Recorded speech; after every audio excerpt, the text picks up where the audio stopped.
Welcome everyone to our June lecture on the Psychology of Kundalini Yoga, and a warm welcome to our guest speaker today, Brenda Crowther, Jungian analyst living in the town of Foix at the foot of the Pyrenees Mountains in southwestern France.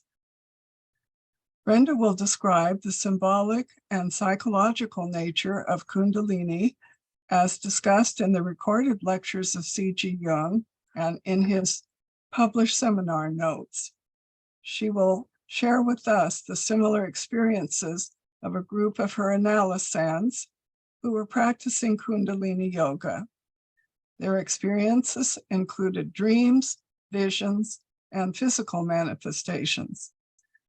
These were composed of elements of earth, air, fire, and water, and what the alchemists call ether.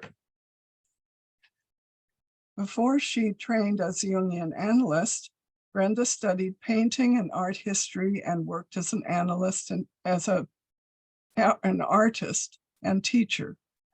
Later, she graduated from the Guild of Analytical Psychology in London, and she's a member of the International Association for Analytical Psychology. After a dream that took her to Switzerland, she graduated from the Research and Training Center for Depth Psychology in Zurich. She was appointed to the Guild of Pastoral Psychology in England in recognition of her long service and many contributions to Jungian psychology in the UK. Brenda gave seminars on Jung's Red Book in London for 7 years. She was editor of Harvest, the International Journal for Jungian Studies, and has published many articles and is currently working on a book. So on the topic of Kundalini, dreams, reflections, and the 5 elements, welcome Brenda Crowther. Thank you very much, Virginia. Let's just get my PowerPoint up to begin with.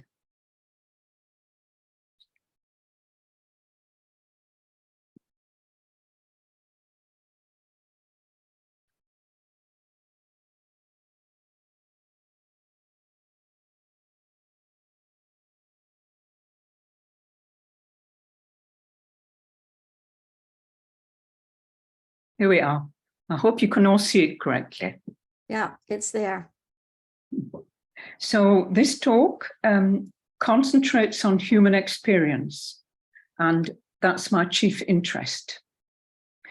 Several years ago, I had a cluster of analysands going through Kundalini. These included dreams, visions, and so-called concrete or physical experiences related to the elements of fire, air, earth, water, and ether. The symbolic significance of these 5 elements is expressed also by an experience, a dream, or a vision.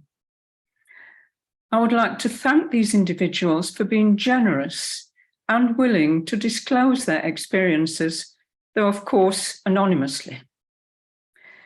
Not a single person had cultivated or encouraged the experience, been to a Kundalini workshop, participated in Kundalini Yoga, so all were really spontaneous manifestations of the psyche. The research I made around the theme of Kundalini is therefore not academic, but intended to better support individuals going through this experience. The dreams had no associations with their personal lives, and therefore are a good example of a near complete expression of what Jung called the objective psyche.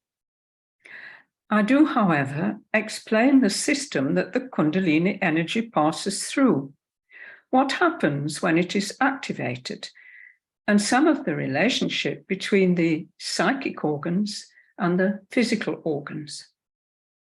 As many know, the experiences are not confined to India or to China. It's just that it's more systemized in these 2 countries. The Kundalini then is symbolized by a sleeping snake, coiled up at the base of the spine. The position of her head, for she is a feminine goddess, blocks the Kundalini energy from rising up the vertebral column.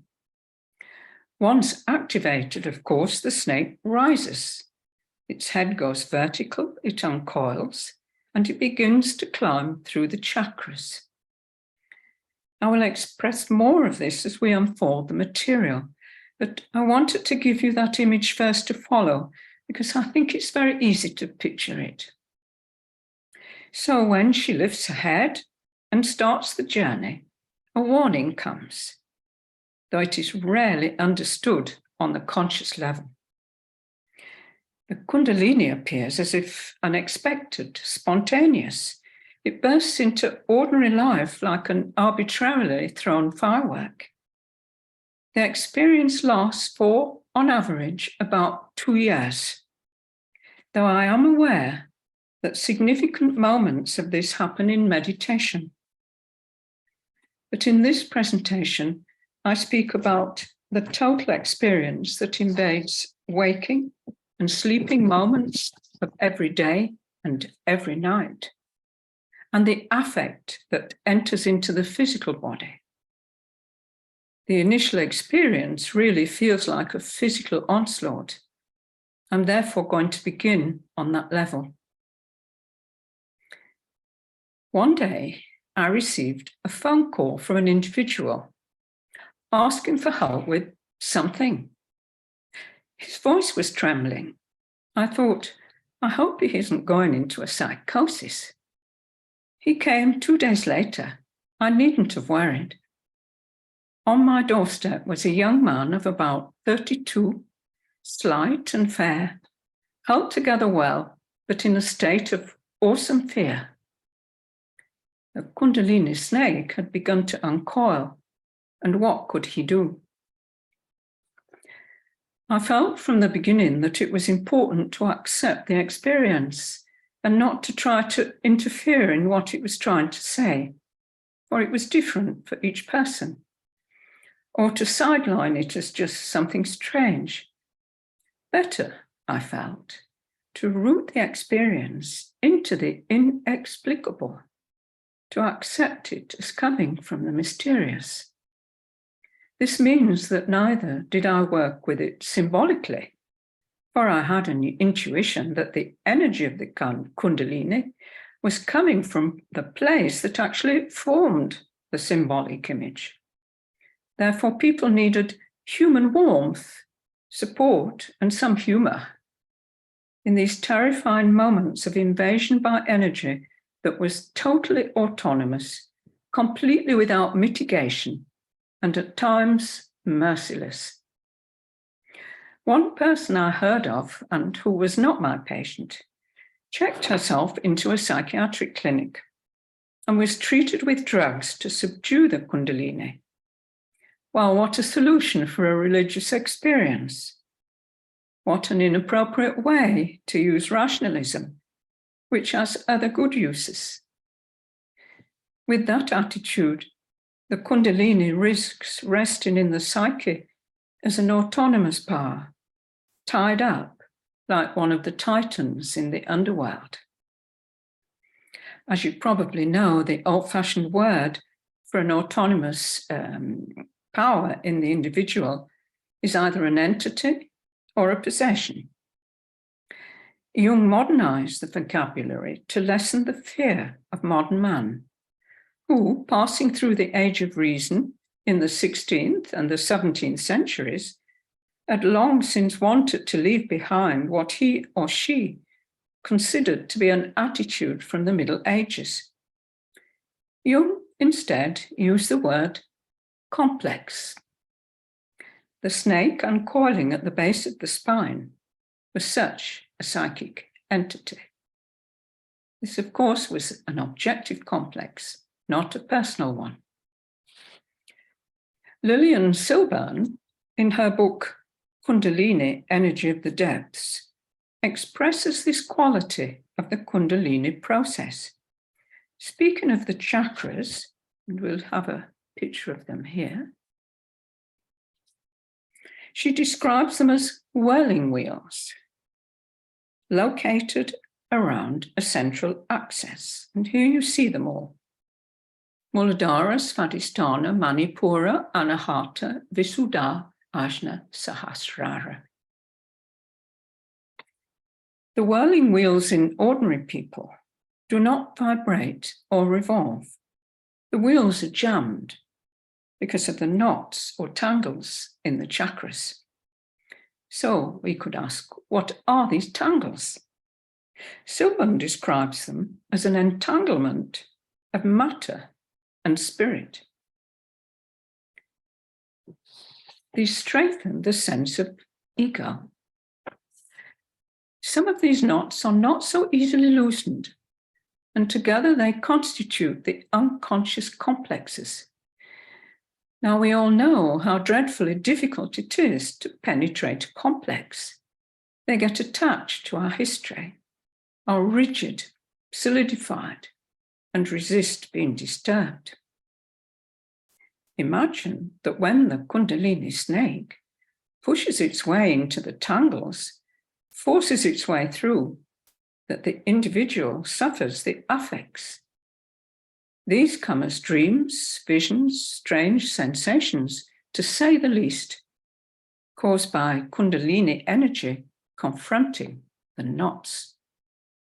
The energy is feminine, so it is essentially a confrontation with the goddess, the feminine aspect of the deity. In general, as I said earlier, she visits for about 2 years, traveling through the hidden chambers, complexes, or chakras of the psyche, moving up and down the body. That the physical body feels the symptoms, and reflect here that symptom and symbol share the same prefix. In the West, there is no word for Kundalini. We use the Indian word, but the experience is universal, not confined to the East. It shows on this sculpture of Saint Teresa of Avila by Bernini. And here we see the arrows of Cupid or Eros aimed at her heart in a mystical trance. It's a close-up. She conveys the feeling of ecstasy and torment. How individuals going through the Kundalini express their experience. So Kundalini is a psychological, psychic, and religious or spiritual process. In concentrating on the psychological and psychic aspect, this defines the limits of our talk. We will not go beyond the 5 elements, though I will describe their interaction at the end. So here we see the 5 chakras we're talking about. The very lowest one, which I can't see, but I don't know if you can see, is the Muladhara. And this picture, therefore, shows the focus of our attention. So perhaps we can describe them. We start from the bottom up. The first chakra, or the root chakra, is Muladhara. Its element is earth. The body feels its affect in the perineum or the tailbone. The second chakra, round about the navel, its symbol, its element is water, and the affect is felt in the bladder. The Manipura is the fire element. This is felt in the pancreas. The Anahata, or the heart chakra, is the element of air, and this is felt in the heart, and especially in the thymos. The thymos is what physically protects us from bacteria. So if you had a strong anahata, you might resist coronavirus well. Visuddha is the throat chakra. This is the ether element, and it's generally felt as a pressure on the thyroid. So it's important to remember that the physical aspect is referred because the action is happening in the subtle body. The fifth chakra, Visuddha, ether, in Western alchemy is often called the quintessence. Quinta from the Latin for fifth. And this one joins the other four together, a bit like this simple diagram. So there would be the quintessence in the middle. So the chakra is also on the bridge of the narrow isthmus or neck, and that takes us into the head. And like a flower, it opens. So we then have the sixth, the Ajna chakra between the eyebrows, and this is usually symbolized as a flower with petals, the Sarasara. So these chakras, these two chakras, this one and this one, go beyond self-knowing. They go beyond the self-knowing of the first five chakras. That is, beyond our efforts to understand ourselves, beyond the understanding of our complexes or entities, or trying to establish a spiritual dimension with the self in dreams. We cross over that bridge here of the throat and come to a place where, instead of knowing ourselves, something knows us. There is a reversal. In Jung's yogi dream of 1944, after his illness, we find this quality of the beyond, a reaching into the fifth and the sixth chakras. I will read you the dream. I am walking along a little road through a hilly landscape. The sun was shining, and I had a wide view in all directions. Then I came to a small wayside chapel. The door was ajar, and I went in. To my surprise, there was no image of the Virgin on the altar, and no crucifix either, but only a wonderful flower arrangement. But then I saw that on the floor, in front of the altar, facing me, sat a yogi in lotus position, in deep meditation.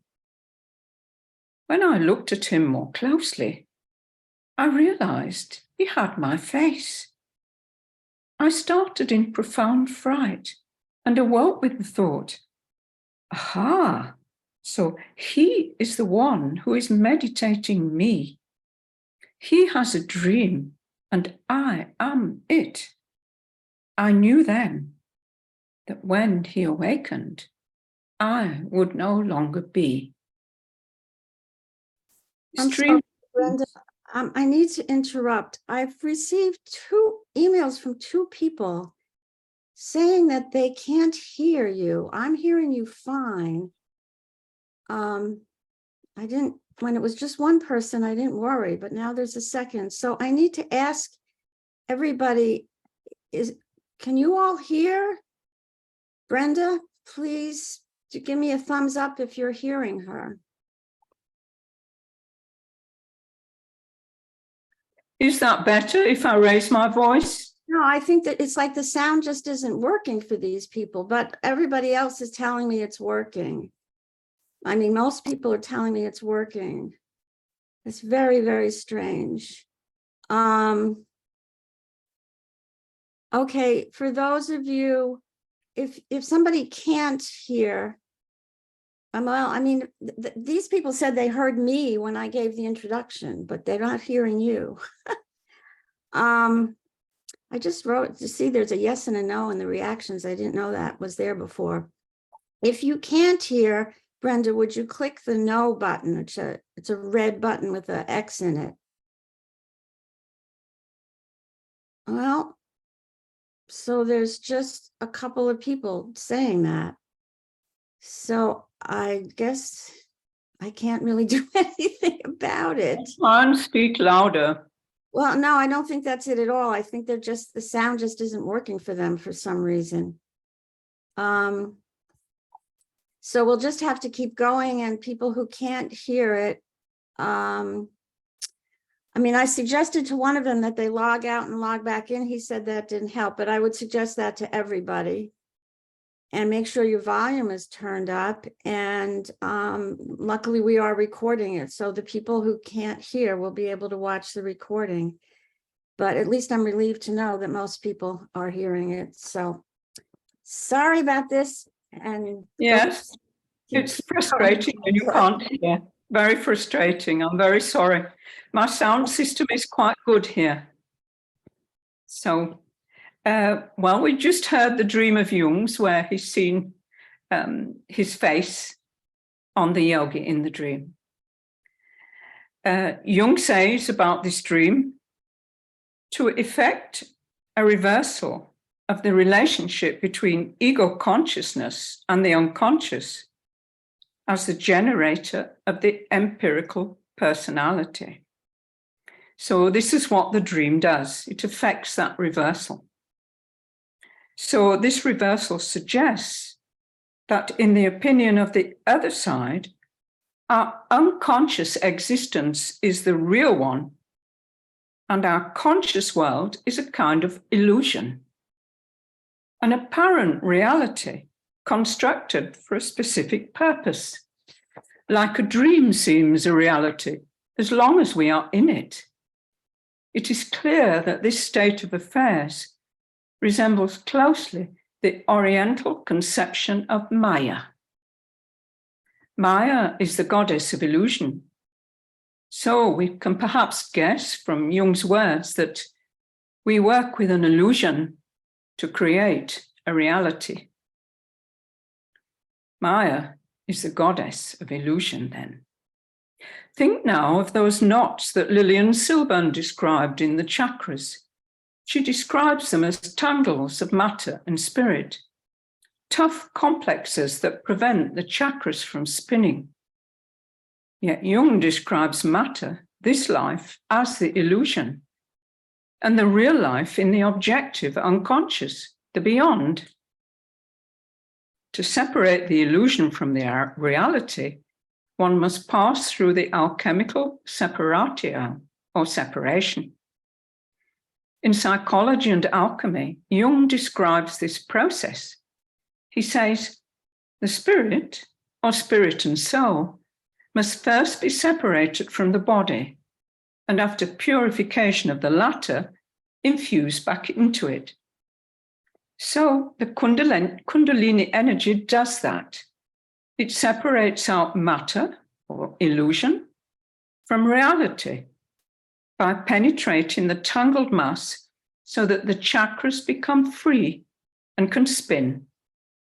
And from this, we can intuit that what we call reality, concrete stuff, is a necessary illusion for the work on the development of consciousness.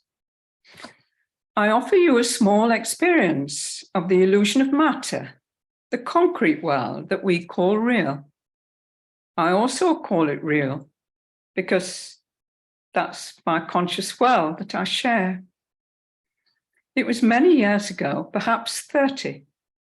I was walking to the university where I worked at the time, along the cobbled streets of Brighton in southern England.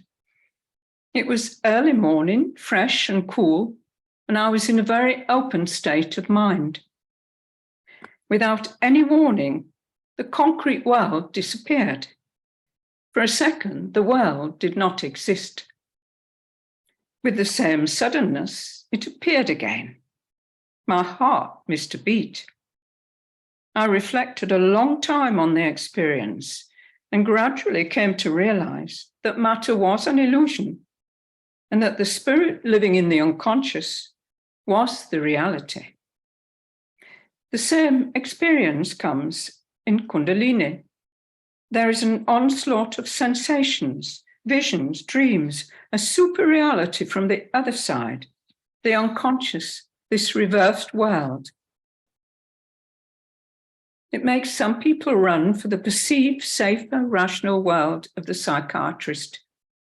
Yet the majority have an instinct that there is something untamed, savage, truthful, and natural in the experience. Here we find the spirit of the inner adventure, the journey through the psyche, the spirit that took Jung through the events that we read about in the Red Book, where he was at pains to tell us not to live by examples. He says, "Woe betide those who live by examples. Life is not with them. If you live according to an example, you thus live the life of that example. But who should live your life if not yourself? So live yourselves. You seek the way through mere appearance. You study books and give ear to all kinds of opinion. What good is all that? There is only one way, and that is your way." And then Jung says, "You seek the path? I warn you away from my own. It can also be the wrong way for you. May each go his own way." These mere appearances, the books, the opinions, are the illusion. Jung understood the illusion and worked with a profound one. If the goddess of Kundalini comes to you, then it is your path for the time it passes over you, as it was for those analysands. I have to say that the experience changed their lives, and it could be no longer lived as it had been. So now let's return to the journey of the lively serpent through the chakras.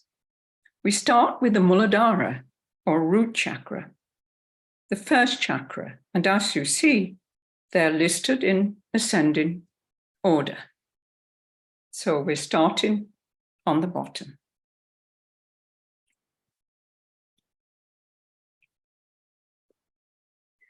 Now, this is the expression of a living experience. It's taken from the book by Irina Tweedy called Daughter of Fire. There's always a warning, and this is how Tweedy receives hers.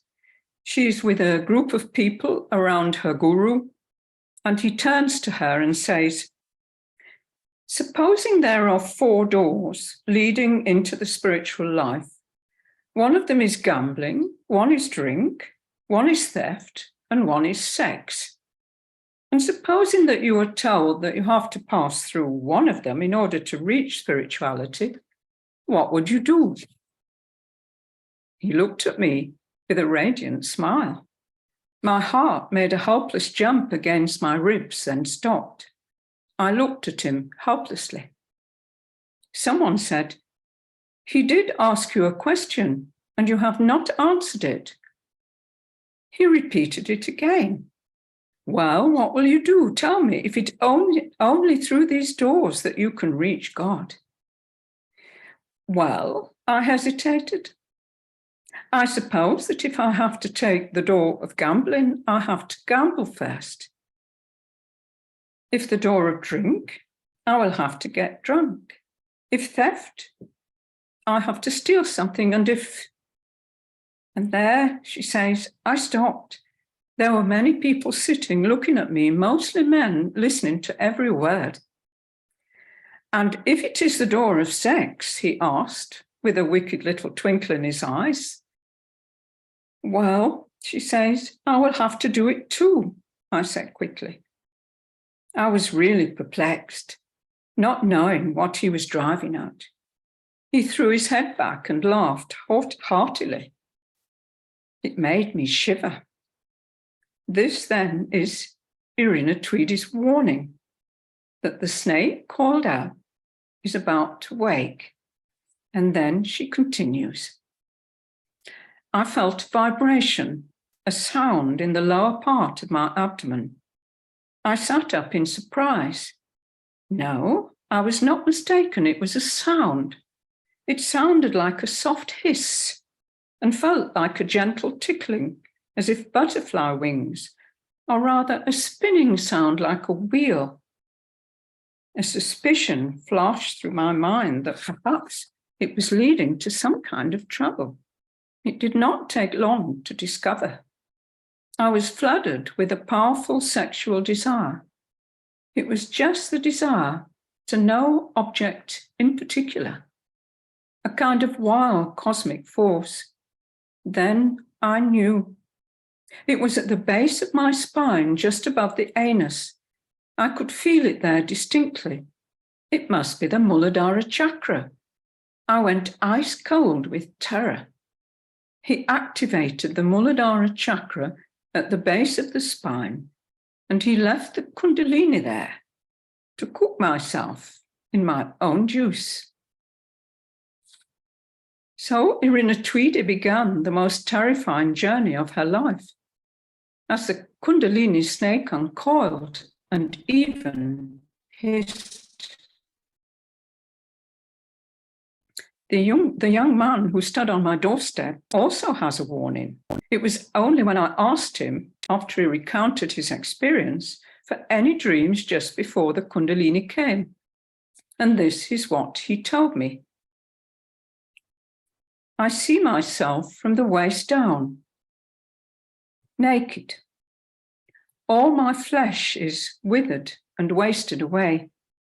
A few remaining bits of flesh hang from my bones. I see myself from the back, and my anus is prominent, though a little higher up. The anus is surrounded by dark-coloured animal fur, which radiates out and is luxuriant. It is horrible, a shocking sight, and I am frightened. Is this the end of my life? So this matches exactly the description of Tweedy's, that it's a little higher than the anus. So what does it mean? Well, the flesh is separating from the bones. Flesh in this dream is the symbol of matter, or, as we have said earlier, of illusion. The bone is the symbol of spirit or soul. It is eternal and stays intact. And in our ordinary life too, bone survives for millions of years, and flesh rots pretty quickly. So the separation of the flesh from the bone symbolizes the spirit, the separation of matter and spirit.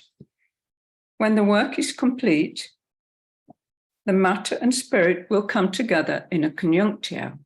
Now, if you look at the diagram here, you'll see that it does that. So it goes up like that, crosses, then separates again. That's the separatio. And then it comes together in a chakra and splits again in a separatio and comes together. So this is what is actually happening.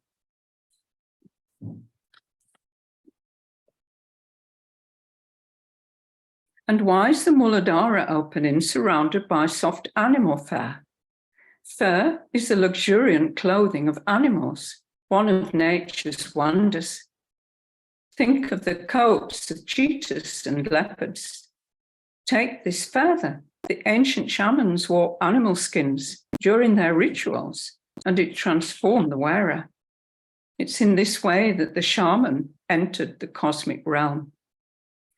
This is where the Kundalini energy comes from. In this dream, the fur-ringed hole is the door of sex in its most wild, savage, and cosmic form. In Jung's book on the Kundalini seminars, he says to all the people gathered there, "You assume you know all about it, but psychologically, what is Muladhara? You think of it as that region down below in the abdomen, having to do with sexuality, but that is not Muladhara. Muladhara is something quite different. Muladhara is a whole world. Each chakra is a whole world. Perhaps you remember the picture I showed you of a patient. She's entangled in the roots of a tree, and then above she's stretching to the light. Now, where was that woman when she was in the roots? Asked Jung. He answers, someone answers, in Muladhara. Jung says, and in what condition would that be in reality? Barbara Hannah says, was it the self sleeping? Jung says, of course, the self is asleep. And in which stage is the self asleep and the ego conscious? Here, of course, in this conscious world, where we are all reasonable and respectable people, adapted individuals, as one says. We are all in the roots. When the self is asleep, all things concerning the gods are asleep. Its element is earth. As Jung says, we are in the earth mandala. Here lies the sleeping beauty, the Kundalini snake, though for Irina Tweedy and the young man, she was awakened. Here is a dream now, someone experiencing the interaction between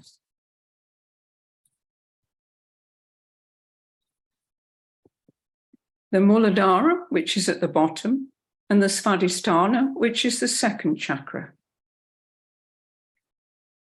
She says, I dream of a garden. It has many large, mature, and lovely trees. I am digging with some effort around the roots, which are now exposed. Then the roots are being watered from above, really drenched with water. So the dream then is the interaction of the Muladhara, which is the base chakra, the water chakra, and the Svadhisthana, the second chakra. The Muladhara, the earth chakra, and the Svadhisthana, the second chakra. So the water's coming in a downward direction into the Muladhara and is watering the roots, and they're also being separated out. So psychologically, in the Muladhara, in this dream, for it needn't happen physically, in this dream, all the knots are being separated in that lower chakra. Let's pause and look now at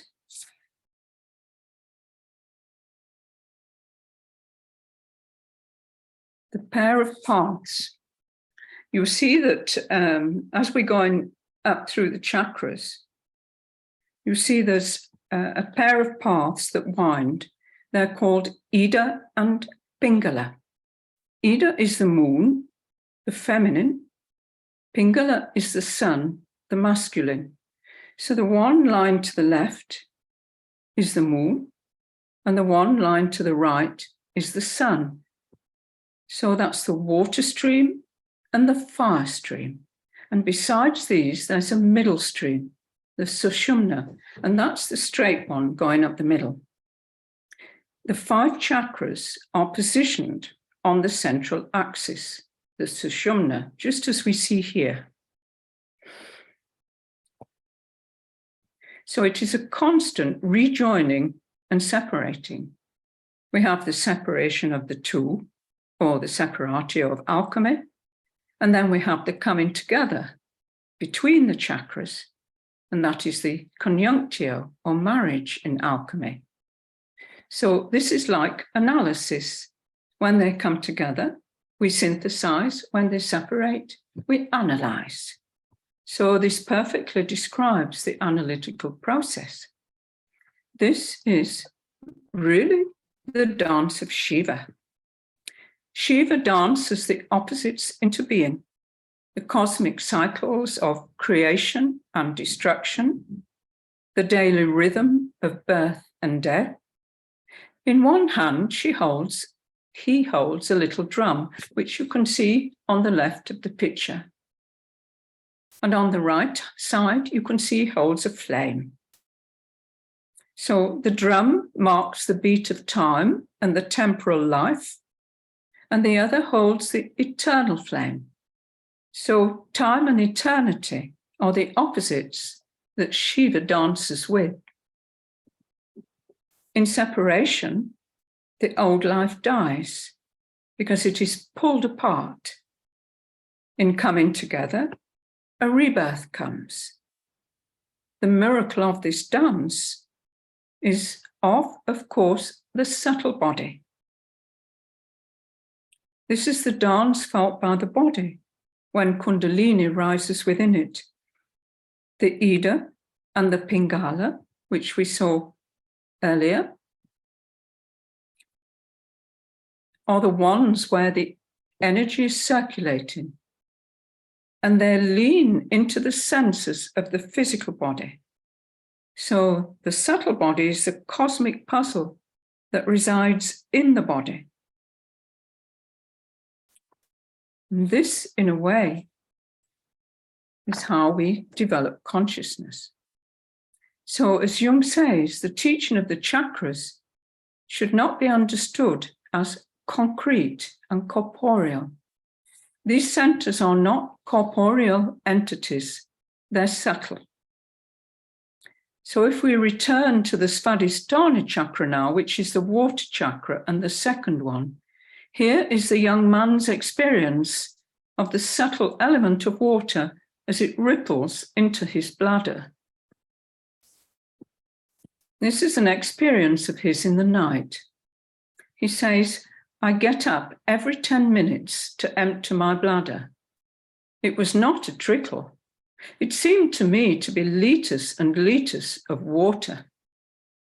Each time I get back into bed, my body goes up to the ceiling, and I begin to turn around and around like one of those big ceiling fans. It was relaxing and astonishing to be turning all night. I came down when I needed to pee again. I got rid of more and more water, came back to bed, and my body went up to the ceiling again. So now the Kundalini has reached the second chakra, and this is what happens as the energy pushes against the bladder. This experience, for it is not a dream, is once more concerned with the separation of the elements. The physical body responds to gravity and stays down. It rests on the earth element. The subtle body separates and rises.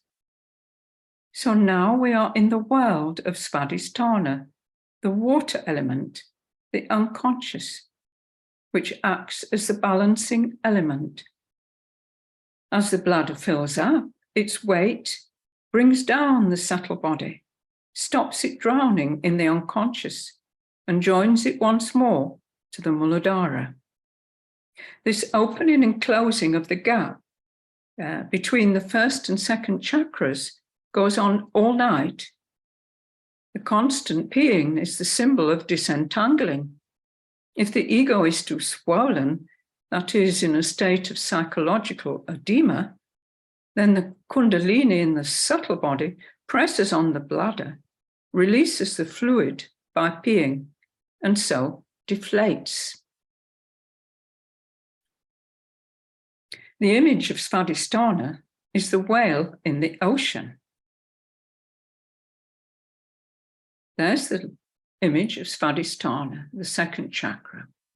You see that whale. So what relationship does that have to the young man's experience? The symbol of the ocean is in the bladder of the young man, which has to contain it. It is still a mystery where all that water came from, but let's not be too rational. This little Sufi poem perhaps explains the paradox of water between illusion and reality. It's by Kabir, 15th century. He says, all know that the drop merges into the ocean, but few know that the ocean merges into the drop. The young man is experiencing himself in a living mandala of water. The ocean is contained in his drop. The levitation of the subtle body takes him into lightness. When the water accumulates, he descends into heaviness. All night he is in the rhythm of levitas and gravitas. Shiva puts him into the dance of two elements between air and earth, and it happens in the waters of the unconscious in Svadhisthana. He is, of course, exhausted. In that same chakra, Irina Tweedy goes into the darkness of the night sea journey. She describes it. It was unbearable. Beyond myself with desire, half conscious, I suddenly noticed in the dark room around me some kind of whirling, dark, grey mist. Trying to focus on it, I detected strange shapes moving about, and soon I could distinguish most hideous things or beings leering. Elemental creatures, animal-like. She is experiencing the dark waters. Tweedy encounters the universal shadow of the objective psyche. It is not her personal shadow. That's a painful, though important passage to read. I personally won't go any further with that, and it's best to read it quietly on your own. Tweedy is descending into the hellish region of the objective psyche. It's rather like a picture of hell by the 15th century painter Hieronymus Bosch. The symbol of Muladhara is an elephant, and of Svadhisthana, a whale. So we see the two here. There's the element for the element of earth, the elephant, and here's the Svadhisthana, element of water. This passage from Jung might help us to understand here. He says, the greatest blessing in this world, that is, in the Muladhara world, is the greatest curse in the Svadhisthana world, the unconscious. He likens this to the mother and says, just as the benevolent mother has brought you up in the Muladhara, it becomes in later life a devouring mother that swallows you again.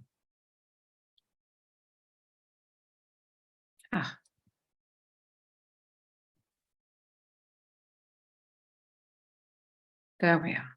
So the whale is the swallower. And then he says, if you cannot give her up, she becomes an absolutely negative factor.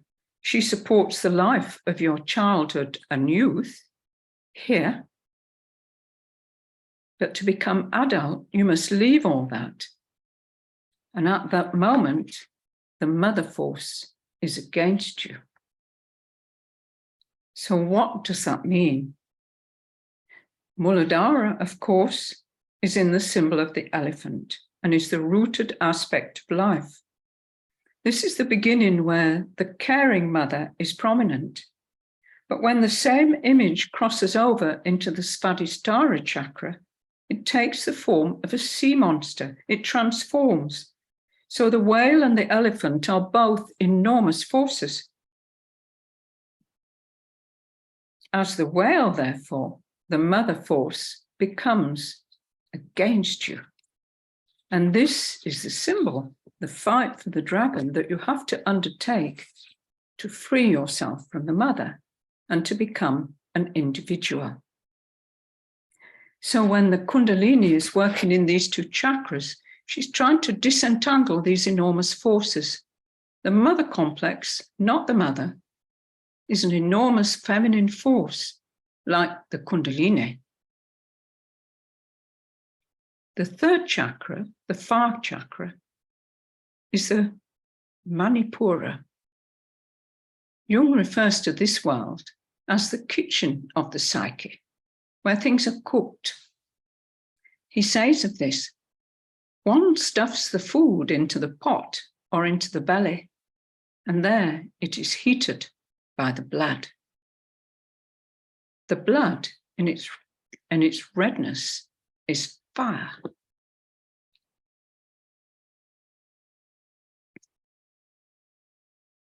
In Manipura, the third chakra, Kundalini has passed through the dark waters of baptism after rising in the root or Muladhara. She enters the fire element of transformation, and Kundalini is fire. Manipura, the third chakra, is the last one below the diaphragm, where we cross the bridge into elements with a lesser material density.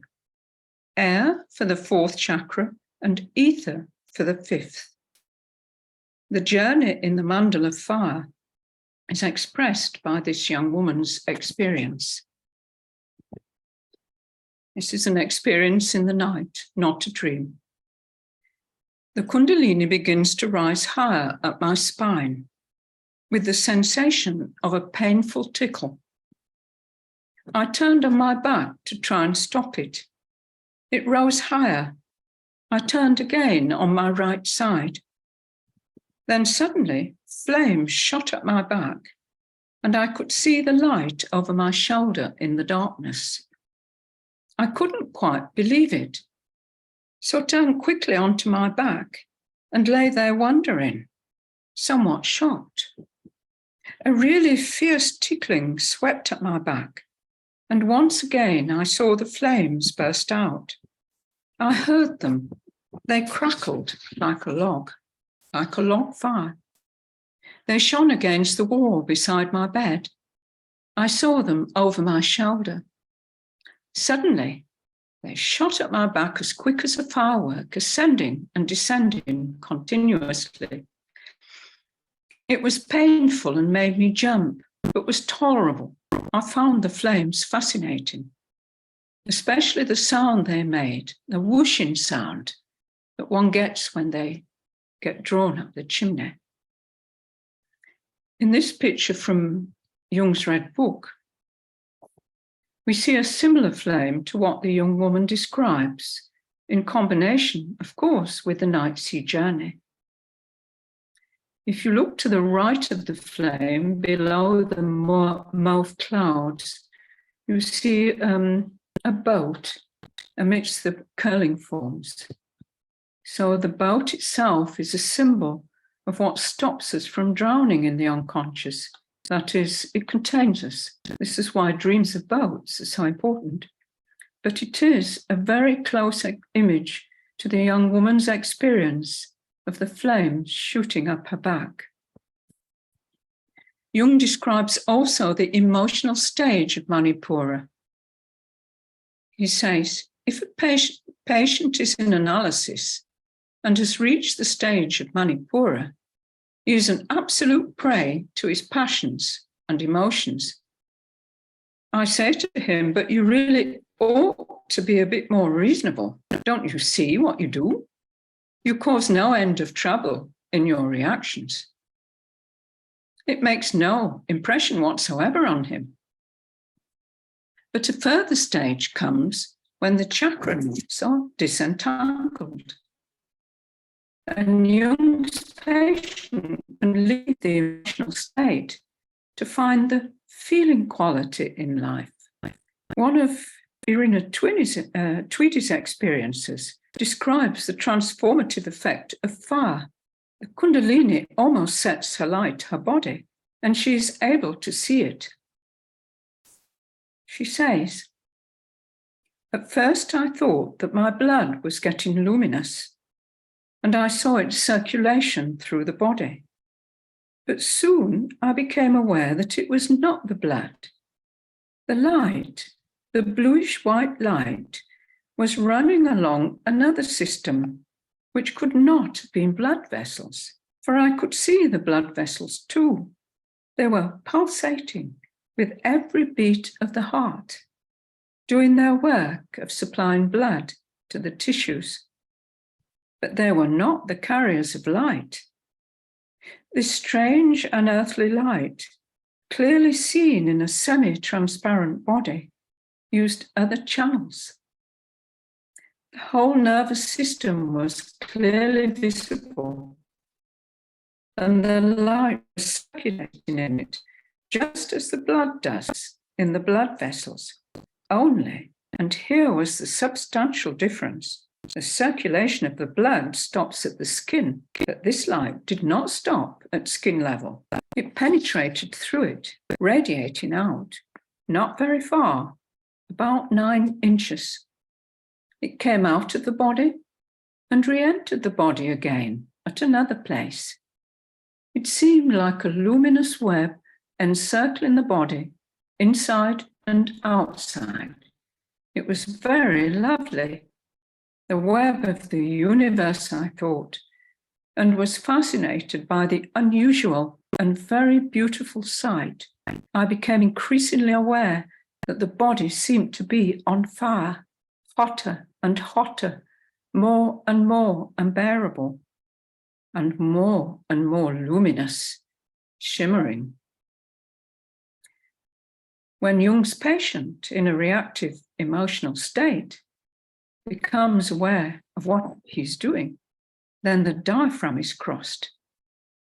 The fiery emotions, the passions die down, and he crosses over into the Anahata chakra world.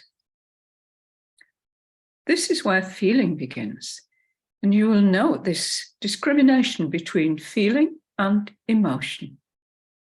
Anahata is the heart chakra. In Tweedy's experience, she has to accept the fire of the subtle body to reach the feeling in the heart. Of the heart, Jung says, the heart is always characteristic of feeling because feeling conditions influence the heart. Everywhere in the world, feelings are associated with the heart. If you have no feelings, you have no heart. If you have no courage, you have no heart. Because courage is a definite feeling condition. And you say also, take it to heart. So after the emotional affect of the fire chakra, the air arouses the feeling qualities. That is, it's cooling. True feeling is always cooling. Passions become changed into values that renew life. In the Anahata is the first intimation of a sense of a being in the psyche, a guide, the self, God. Something is with us. As this young woman passes over the threshold of Manipura, whose description of fire we've just heard, which went up her back, this is how the air element comes to her. She describes it. I was awakened by the sound of a soft breeze flowing, swirling around the room. The window was not open. Where was it coming from? I felt it against my face. It was cooling. I saw and felt my hair blowing around my face. I felt the energy gather around my heart. It was a kind of painful ecstasy. I experienced the sensation of a dagger or arrow piercing my heart. At the same time, I was overcome by a longing, a strange and deep love. It happened all through the night, over many nights. I can't remember how many. You'll probably remember now this picture of St. Teresa. There she is. And we see the arrow piercing her heart, just as this young woman describes. And this is the ecstasy that you see on her face. Now, beyond the Anahata, we come to the throat chakra, or the Visuddha. This is the ether element. The affect of the subtle ether element is felt in the physical body through the throat. And this would be the last location of the psychological or psychic complexes. Each complex, each chakra, is a world governed by an element. It is highly symbolic that the effect of this chakra is within the neck, for this connects the individual to the two higher chakras of Ajna and Sahasrara, a complete other world. This, of course, is the world where we leave behind the psychological and enter into the spiritual or religious.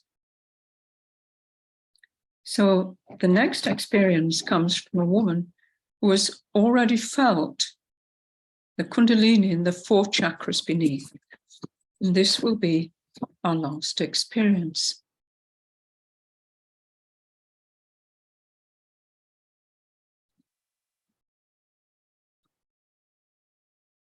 It's important to say that she was not aware of the theoretical aspect of Kundalini, the Ida and Pingala streams of water and fire, when she had this dream vision, though she does refer to the crisscrossing, which we see here in this picture.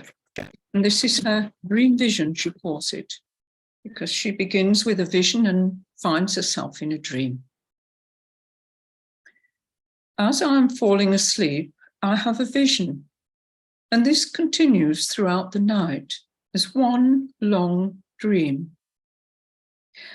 Out of the sky, 2 strong arms open to me.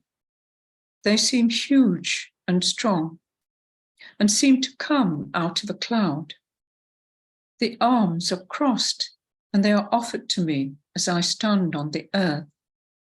My arms are crossed too, and we join hands to make a cross form. So they're crossed like this. Huge energy reaches into my body.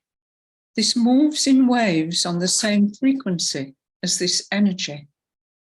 My body is now slightly suspended above the earth.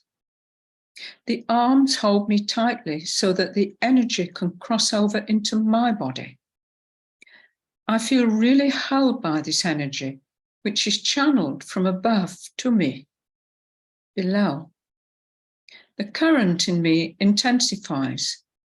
The higher power is now teaching me about the crisscrossing of energies in my throat that connects my head to my body. I am allowed to examine this as I have a visible crisscross.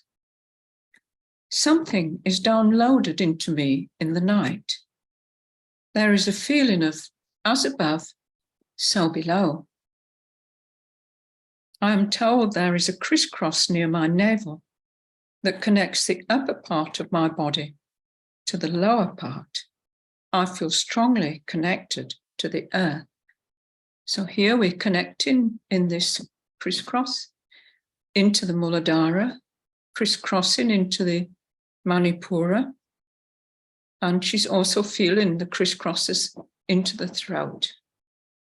So this comes from a woman who has made a deep and sensitive study of the Greek Eleusinian mysteries, the feminine mysteries.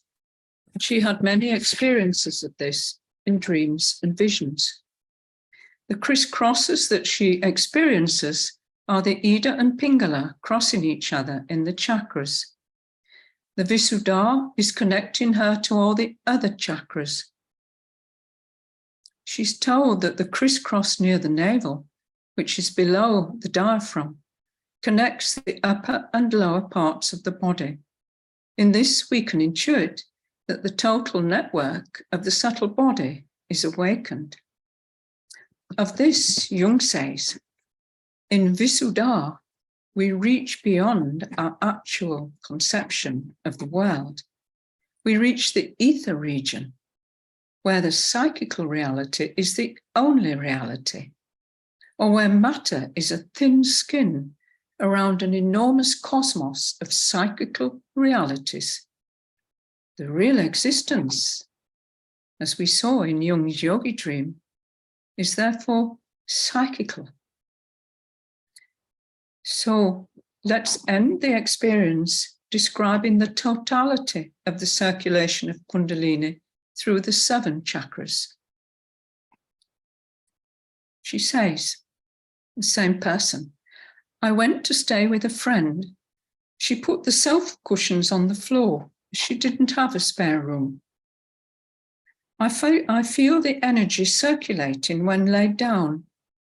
Very soon, with the lights out, the energy intensified into 2 channels either side of my spine.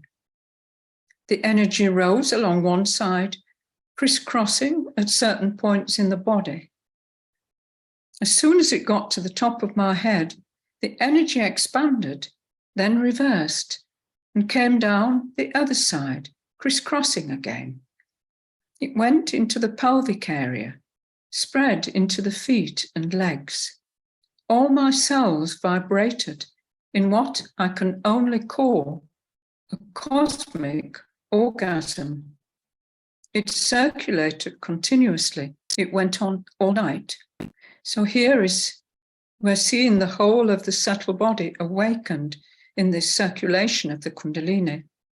So the Kundalini goddess has penetrated the whole of the subtle body system and is reflected through the affect in the physical body. And here we have a picture of a Tibetan couple. It is, of course, not a picture of physical sex, though that's the concrete image we have to use. It's a picture of the sacred marriage of the subtle bodies of the masculine and the feminine. Alchemy calls it the conjunctia, or the sacred marriage. And here we see it's also the union of the opposites, for the woman is white and the man is black. So they're in union in this rather beautiful pattern. And there we finish. And thank you for listening.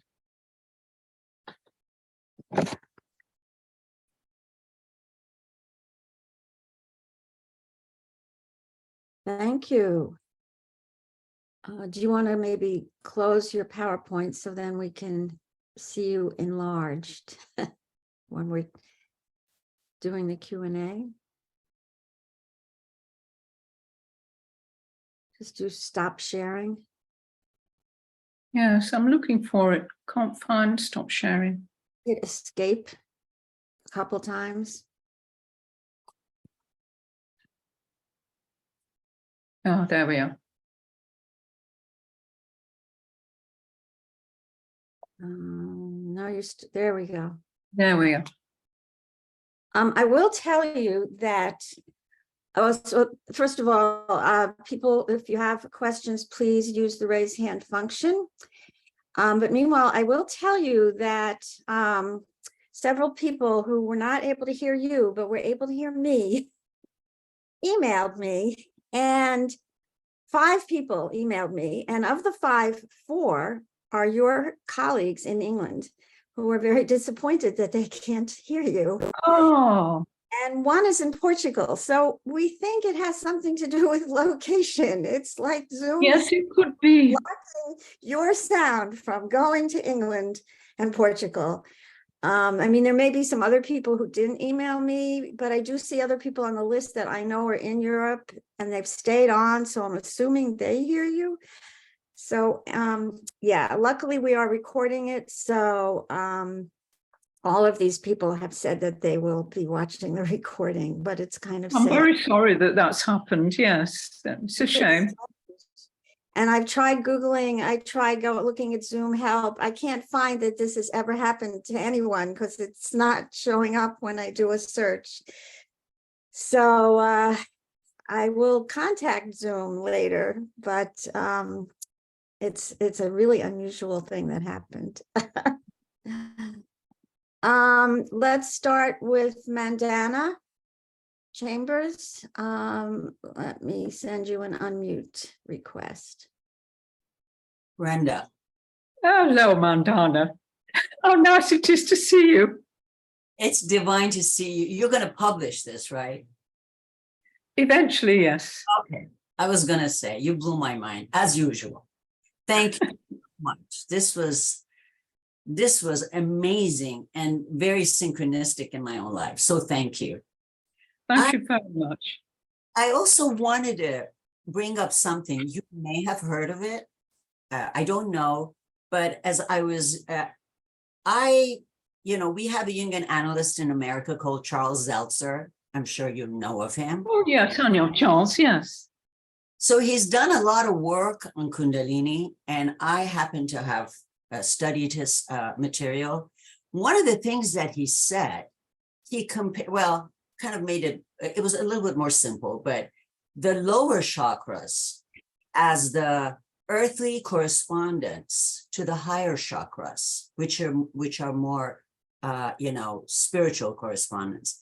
And I found it fascinating because he said, for example, the second chakra, the sex chakra, which, as you described beautifully, a conjunctive chakra, corresponds to the fifth chakra, which he called it the Venus chakra, which is creative expression.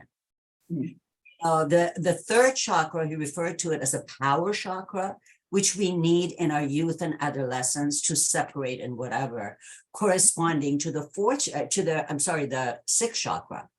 So I don't know if you have any feeling about that, but yes, I think, I mean, I've probably expressed it through the experience, but for me, it's important that all the chakras are in relation.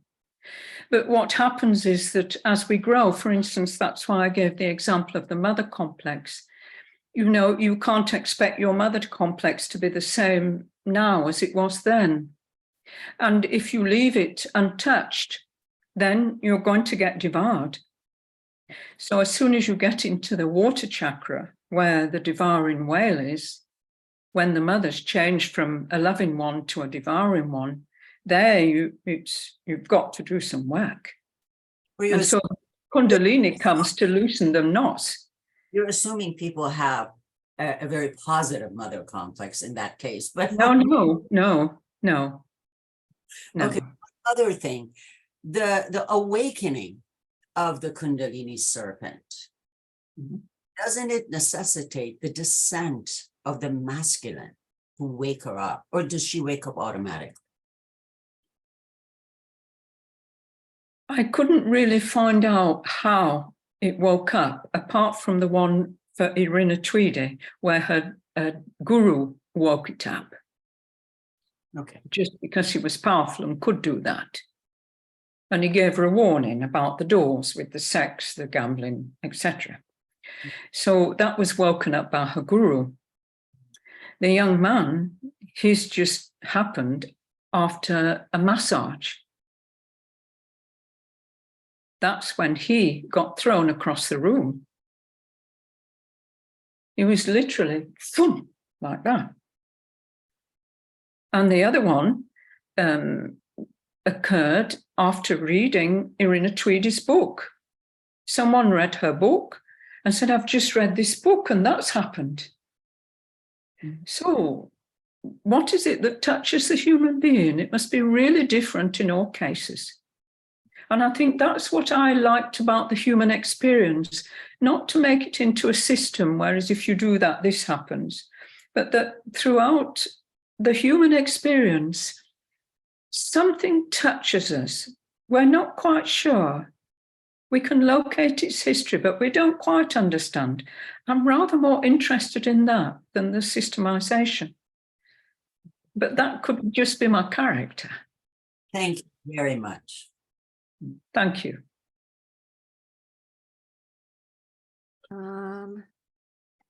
Janet Hartman-Jones. Janet. Hello, thank you so much. I accidentally stumbled into a Kundalini practitioner through the Parks and Recreation Department of Lakewood, California, about as conservative as it gets.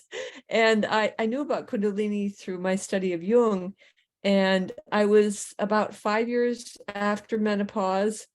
And I think walking into that class shook my life up. And at the end of the first session, I heard the sound of a bell ring inside my brain. And that was, and then I practiced it for 7 years until she retired, my teacher. She had trained with Yogi Bhujan, who brought Kundalini Yoga to the United States. And she trained with him. So it was very pure practice. But I never had any other physical sensations except the relaxation.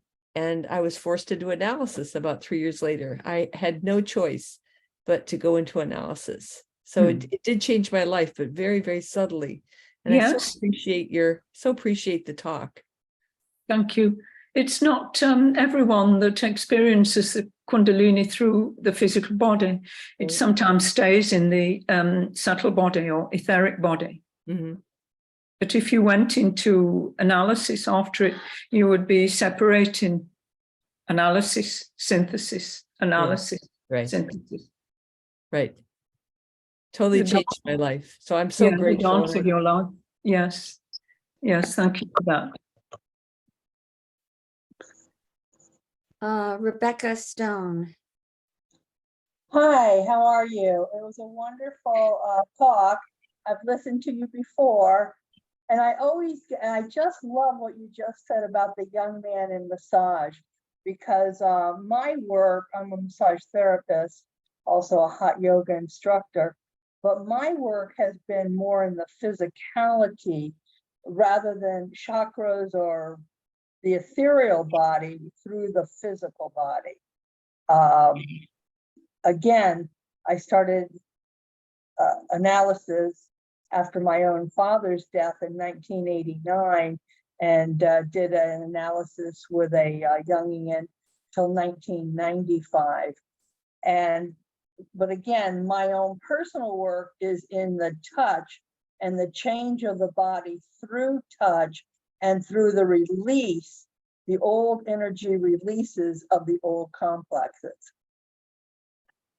Thank you. Yes, it can be done in any way.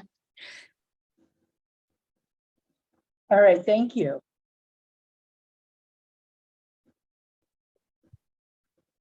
Don't see any more raised hands. Ah, there we go. Deborah Stutzman.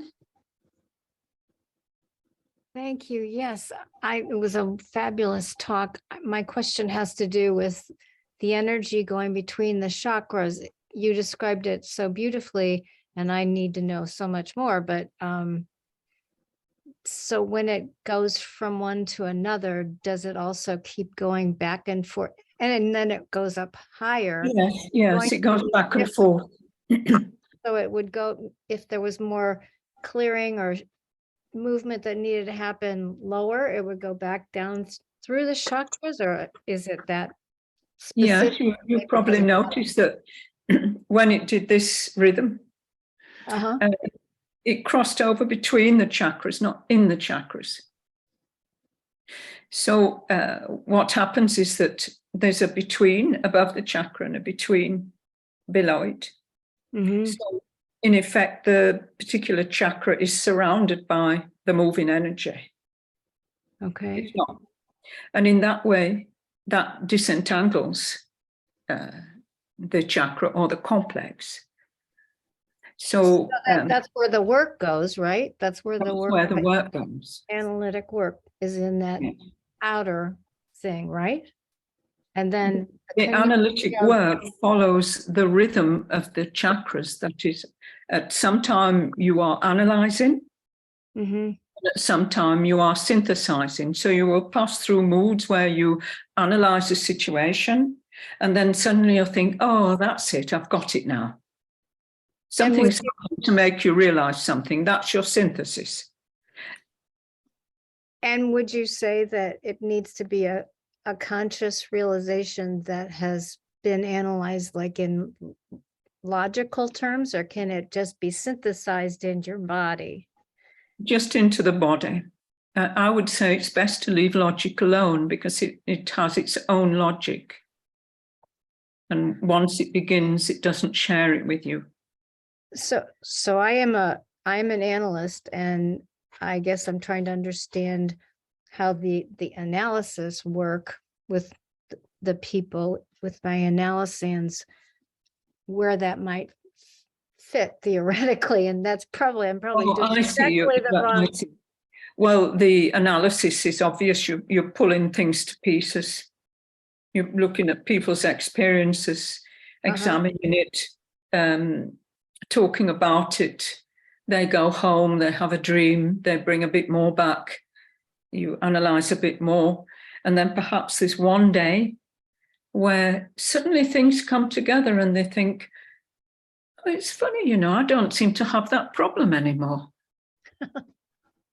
And that means that a synthesis has taken place within the psyche.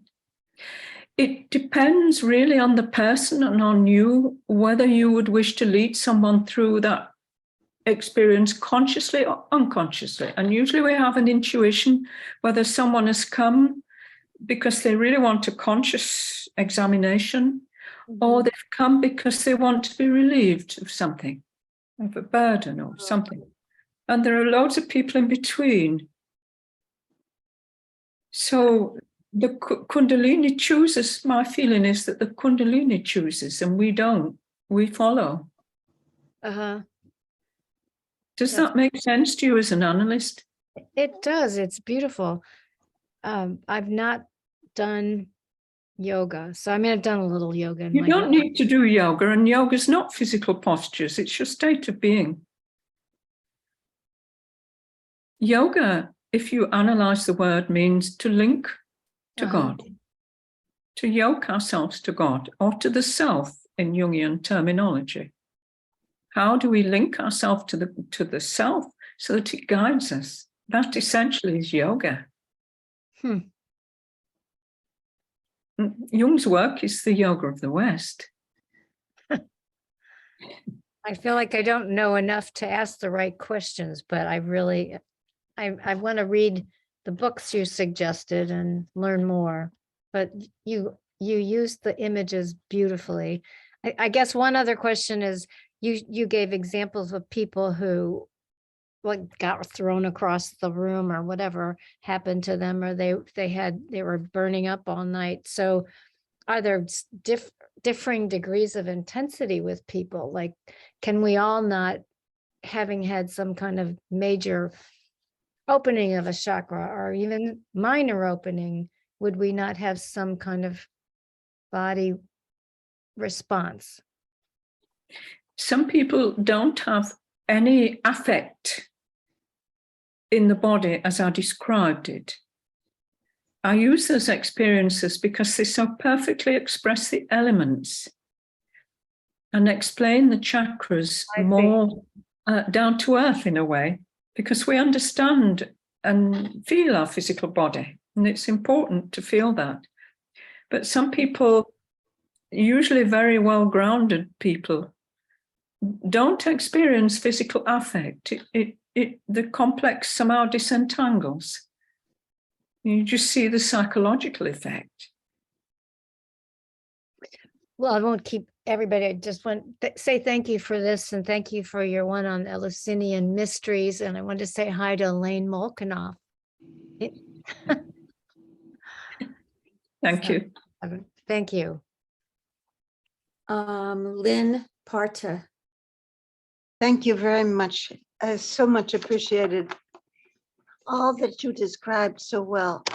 I have an unusual experience because I did a great deal of work with Carl Jung in Einsiedeln conferences, which were held in Switzerland in the 1980s. And I have been continuing to do readings wherever I've been living, but I've found something recently, which it's probably since we've moved back to the United States. We have been back again here from having lived in Europe for 47 years. But in the last 10 years, the intensity of a spiritual development, which includes this awareness of a chakra that has been moving, but it has been in the prayers and in something which is so unusual. I would like to show you. I have a Russian icon that has a very unusual look to it. I don't know if you can, oh, maybe you can't see it really. All right, Oh, yes, I can see it now. Yeah.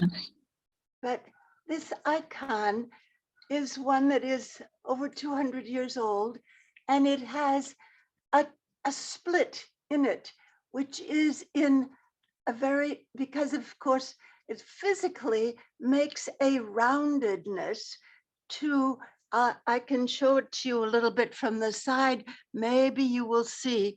But the element is that the split that comes is between the, I can't hold it up here so well, but it comes down to the side, which is where the hand of Mary is pointing to Jesus.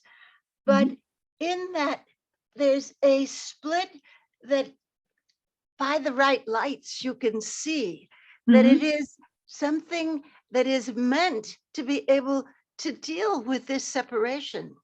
But the interesting thing for me is my mind works so much in the symbolic, and I have been able to understand the meaning, I think, or it's what I've understood about this extraordinary, the language which is in this extraordinary icon. Jesus is putting his arm around Mary's neck. We're talking about throat again. But what I remember, first of all, recognizing is that the color of the garment that is on the arm of Jesus, the child that's here, changes from the green, which is on the form that I see mostly, to the color of Mary's veil. And then there is Mary holding on with her hand on the garment of Jesus.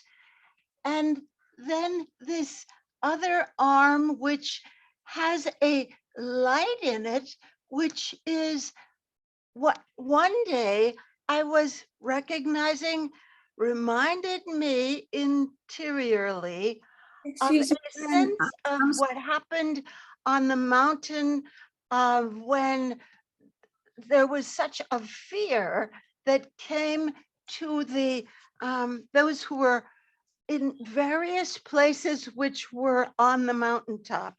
Then Yes, if you look at the icon, you'll see that the veil that covers Mary covers the top two chakras. And you'll see that the clothing of Jesus is similar color. Similar color. So you're looking at the joining where a hand is through the anahata. Yes. You can't go too much into it, partly because you're very intuitive, and I just have to stop you a little bit. I know. Sorry about that. Yes. I really like to But tell my I story, understand but what I you're saying, apologize. and you can look at it differently. Yeah. yes, Thank you so much for that. I appreciate Yeah, it. Thank you. we do yeah. have Intuition takes charge of us sometimes. That's right. So perhaps someone else would like a we question. do have a number of hands raised, so I want to ask the questioners to self-regulate a bit and limit the length of your questions. And if you go on too much, I might have to interrupt to ask you to wrap up. Next, we have Christine Chow. Hi, thank you. My question is, I'm a Jungian analyst, not that it saves you from anything, but It doesn't save you from anything. It leads you into it all. I have someone who reports that when she meditates, her body shakes, especially her abdomen, like a shake, shake, shake. At times it happens when she has acupuncture. I've just told her I'm not an expert in meditation or yoga or anything like that. I just refer her back to her teacher. But after listening to you today, I wonder if you'd comment, and I'll mute myself. Thank you. The thing is that everything is so individual with Kundalini. It could be and it could not be. And you'd have to listen to the whole of her experience over several years. And then if you noticed a pattern, you would be able to feel that perhaps that was happening. But something is happening in her nervous system. That's evident.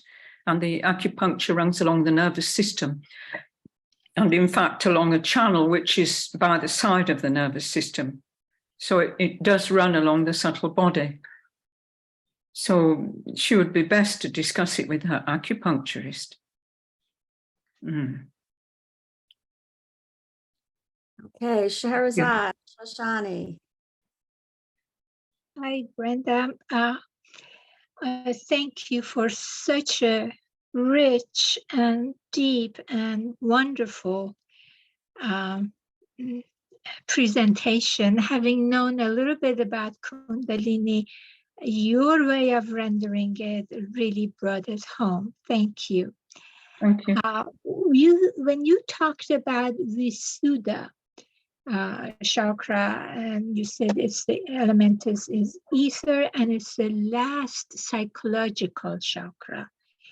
Then you referenced Jung saying that it's the psychical reality. I'm not sure psychical, psychoid, where you were going with it. Yes. Are they the same, or is it two things that are happening at the same time?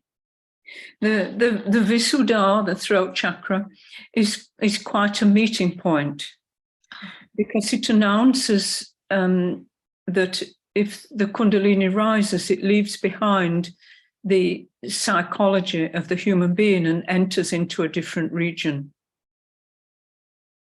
So the Visuddha is the ether element, and it's the least solid of all. It's less than air. It's more like space.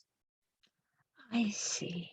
Or less So space. this is like, you know, your neck is like a pathway into a different world.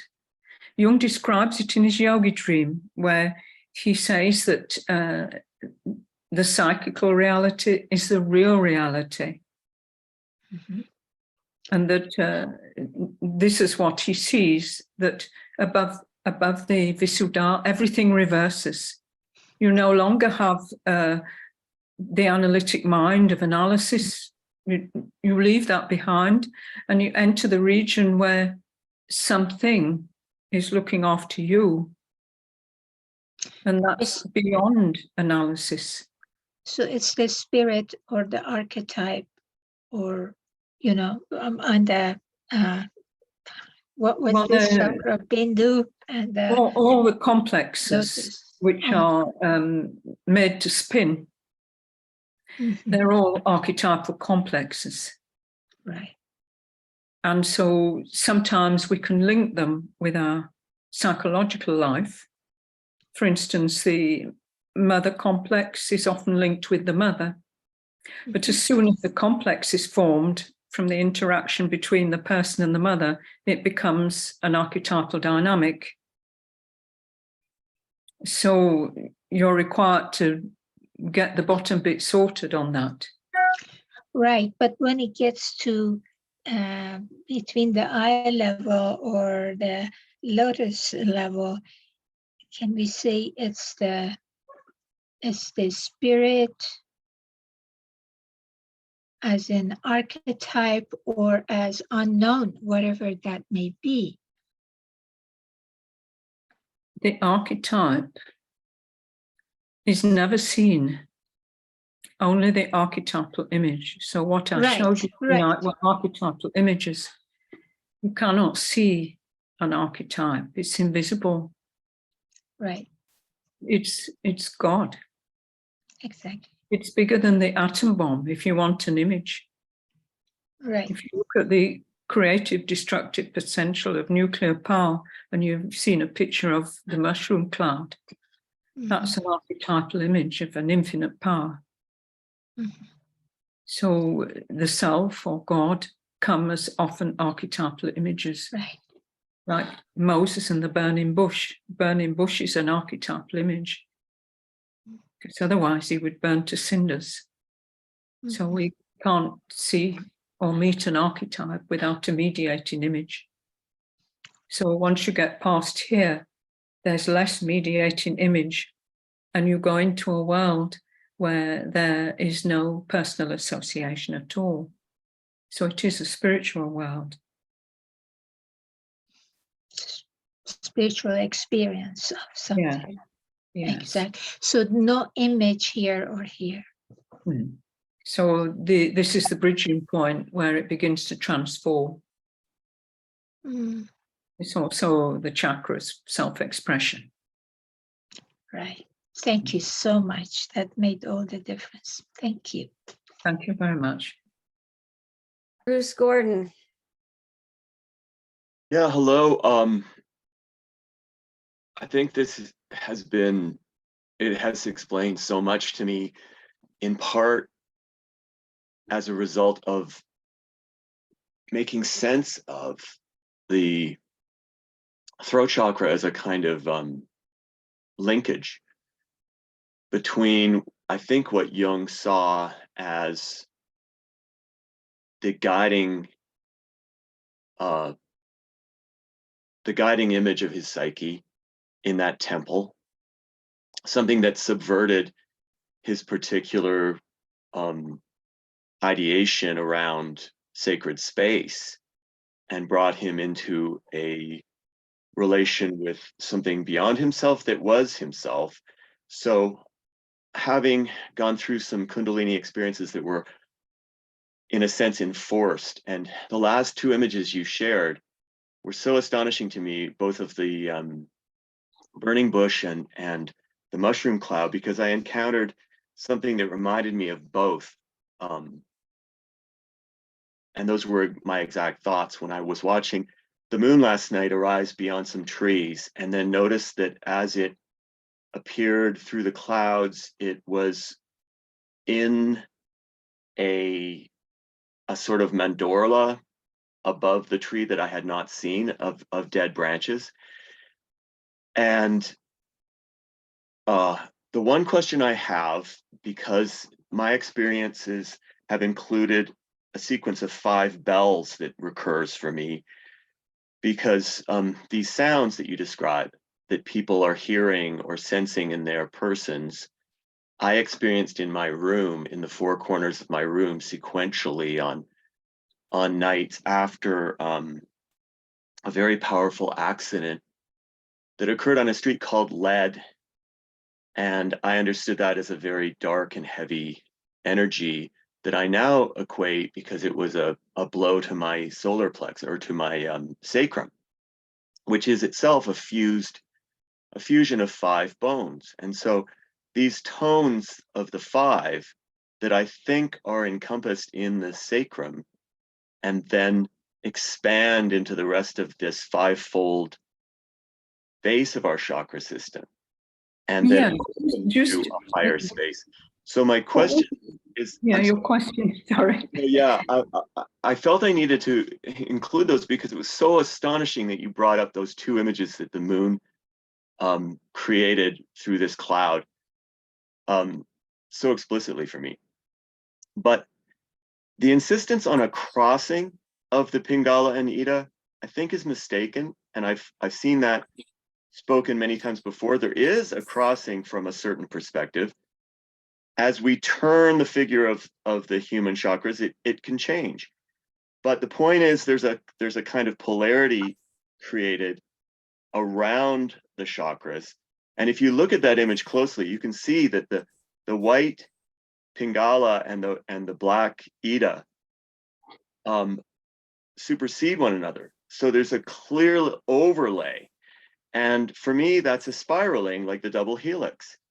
So I understand this is a sort of battery effect, where the polarity increases in certain moments and causes this centralization of energy that has to pass through stages. There are many other thoughts around that, but I wonder if we speak of, because it's a mystery in itself. It's a single snake Kundalini, but then it's 2 trees, if you like, and like the Kabbalah, it amounts to a central column in net, but it's the energy being described. And I do not believe that these are actually rays that literally meet, but that surround each other.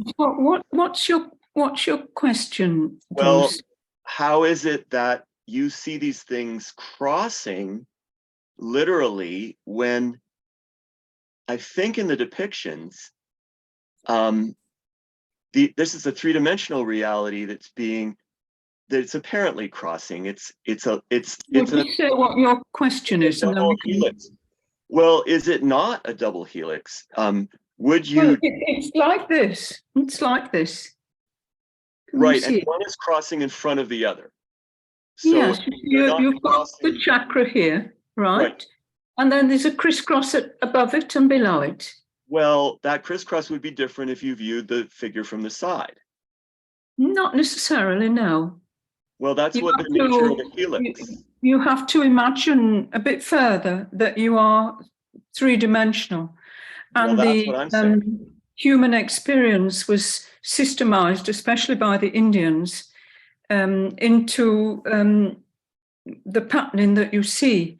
But it's not how everyone feels it. So it's important that you don't take yourself and try and push yourself into a system. The system is there as a way of understanding what is happening to you, not a way of forcing yourself into a paradigm. What you're looking at is not a paradigm, it's a motif. And it's probably best that you make a good division between those two things, because we live in an era where the paradigm is very fashionable.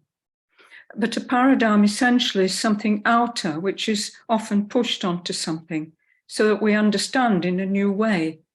That's not a criticism. It's just trying to make a difference between that. The Kundalini diagram is not a paradigm for experience. So it's important that you see when the chakras cross above and below, that they generate a kind of wind tunnel, if you like, of energy which circulates around the chakra. And as the snake has come up through the sushumna, it activates each crisscross. Now, that's the experience of some people. Yours might be different because your body is different. Bruce is muted. But I'll unmute you just very briefly because we need to go on to the next person. If you wanted to say something more. Well, only that I think she's making the exact point I made, and these are not lines. These are not literal figures of. Oh, no, they're not literal. That can cross. It's representing dynamism.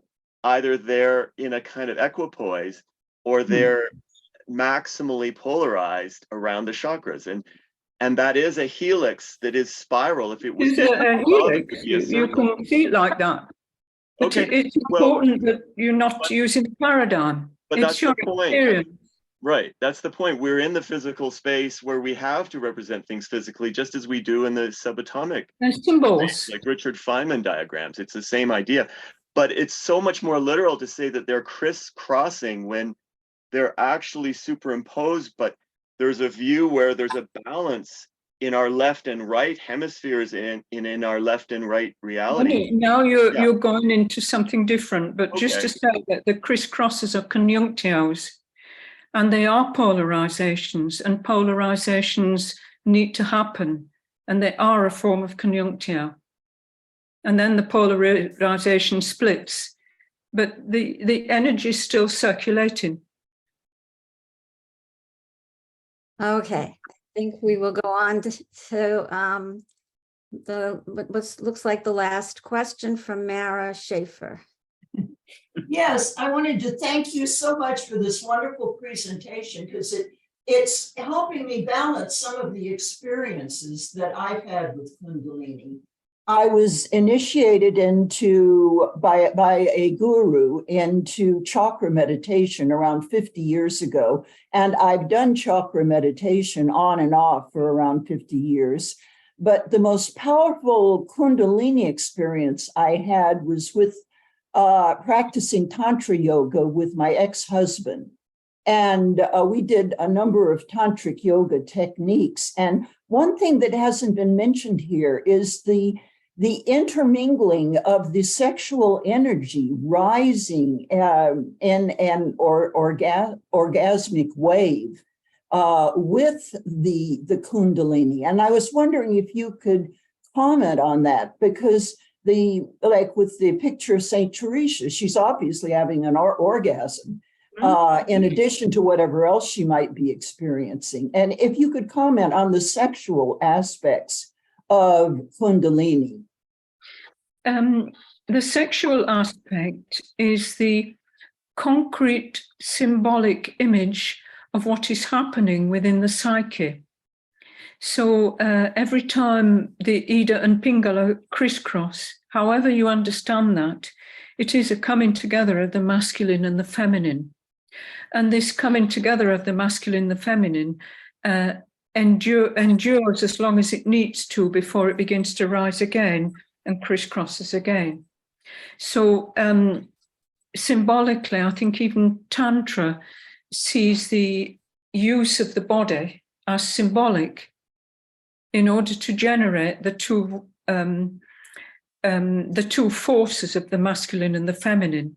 So what they're trying to do is bring the symbolic world into the physical world. So it's a form of alchemy, using the physical aspect and the subtle body together. Thank you. Does that make sense to you? Yes, it does. And that does correspond to some of my subsequent experiences that I've had. Thank you. And we have one more, Joanne Lombardi. I don't usually jump into this, but I just wanted to, can you hear me okay? Yes, I can hear you very well. This was such an exciting presentation for me. I needed to share with you what we were just talking about and trying to grasp hold of the subtle body with the difference between matter body, the actual physical. I had an experience in grad school where in Hawaii, we did a drumming experience to meet our spiritual guide in the upper world. During that drumming, I had an orgasm and fled the room because I was so shocked that this was happening. And later talked to the drummer, who was a woman, and asked her, I told her what happened. I was just so embarrassed. And she said that the energy in that experience is the creative energy, is the spiritual energy is the same. And I was listening to you explain that, I think is what you were saying. It does follow up the whole way in this creative opening, of the chakras. Is that something? Yeah, I mean, usually the orgasm is related to the sexual act between whoever does it. But essentially, if you try and reverse things and think, well, where on earth does an orgasm come from? It's a cosmic appearance somewhere in matter. And it's a very mysterious thing. It is. Yeah. And it's worth getting rid of your worry about, oh dear, I'm embarrassed, because, and really having a good look or doing a bit of research on what an orgasm is and what is its purpose. Because all you need is semen and a womb for a child. But what is the purpose of that? It's somehow to give us a reminder that we are made of cosmic elements. Yeah. And that it points us towards, if you're Jungian, the self, or if you're not, to God. Yes. And that's what it offers, a direction which needn't be. And this is why, for instance, a Catholic priest who has to be celibate is not taken if he is impotent. Mm-hmm. Because he's not meant to have an easy life. He's meant to deal with the force of this energy, which is actually spiritual, and find a way to direct it. Of course, it doesn't always work, but that's the idea.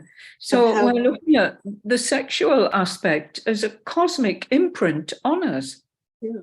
I've had experience in analysis too, is holding the tension of that energy, being attracted sexually to someone, but wanting to hold the tension of that until something new emerges, and holding that energy, the tension of that. Don't act on it sexually is kind of something. Yeah. The other thing, just finally, I want to end up, and I'm just going to go off with this on my own research, is I do trauma work with my clients, and I'm into the polyvagal theory. I don't know if you're familiar with that, with the nervous system and the vagus nerve, and all these areas are just resonating me. And the only way I can understand this is the separation of the subtle body with this from the but I think a lot of the energies that I'm trying to that we're trying to unlock and moving from up the ladder in the different states of being, the nervous system, the atomic nervous system, is somewhat overlaps with this, would you say? Somewhat? Yeah, and you probably would need to look at the channels that work parallel with the nervous system. Yeah, with the chakras. That's what I'm excited about, taking from this to that. Yeah, I would do a bit of research on the orgasm if I was you. Oh, totally. Well, I did in grad school with this. And like I said, I experienced that, especially, I'm 73 now. It's like, all that kind of energy is way more into the creative and knowing something is occurring in creative energy, and where I'm blocked in that as well, too. Yeah, and age, of course. I don't think you're very fond of Indian classical dance, which I was a big fan of many years ago. And someone once said, "Oh, you do the best dance when you're old." That's totally, I found myself doing the dance with your presentation of this in Jungio, and this, in Jungio, just that spiral kind of thing. It's a spiral. Yeah, and that spiral energy, and it's like, and that's one of the ways I clear at the end of the day in sessions, is the dance, kind of just that movement thing to clear and empty. But thank you so much. It just gives me so much things to move into and explore that I really present. I hope you do publish this for sure. Thank you. I've got to tell the story first. It begins with a fairy tale. Oh, totally. I'm always storyteller. Excellent storyteller. Thank you. Thank you. Thank you. Thank you. Thank you. Okay, I think that's it. Thank you so much. This was really wonderful. I'm going to have to watch the video because I missed certain sections while I was trying to figure out why people. Why people couldn't hear. Either it's something to do with my being in the mountains or the signal. But I could hear everyone else, so I think it was working. Very strange. But I definitely will be watching the video to catch what I missed. But it was very, very interesting, and the discussion really brought that out. So thank you so much. Thank you very much, Judy. Hope to see you all at future events, and those of you who are in Orange County, hope to see you at our Jung birthday party. Bye, everyone. Bye-bye.